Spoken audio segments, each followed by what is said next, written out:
Milton Samaddar আটক। Sign and old age care বৃদ্ধাশ্রমের প্রতিষ্ঠাতা ও চেয়ারম্যান মিল্টন সমাদ্দারকে আটক করেছে ঢাকা মহানগর গোয়েন্দা ডিবি পুলিশ। মে মাসের 1 তারিখ বুধবার রাতে রাজধানীর মিরপুর এলাকায় অভিযান চালিয়ে তাকে আটক করা হয়। ডিএমপির অতিরিক্ত পুলিশ কমিশনার গোয়েন্দা মোহাম্মদ হারুনুর রশিদ আটকের বিষয়টি নিশ্চিত করেছেন।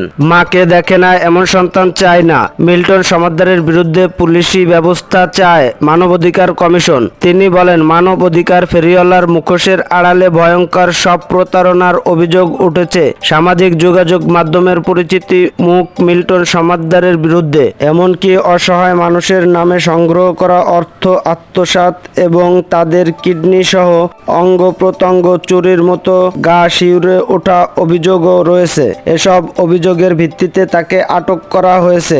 এ বিষয়ে আজ রাতে বিস্তারিত জানানো হবে বলে জানান ডিবি প্রধান।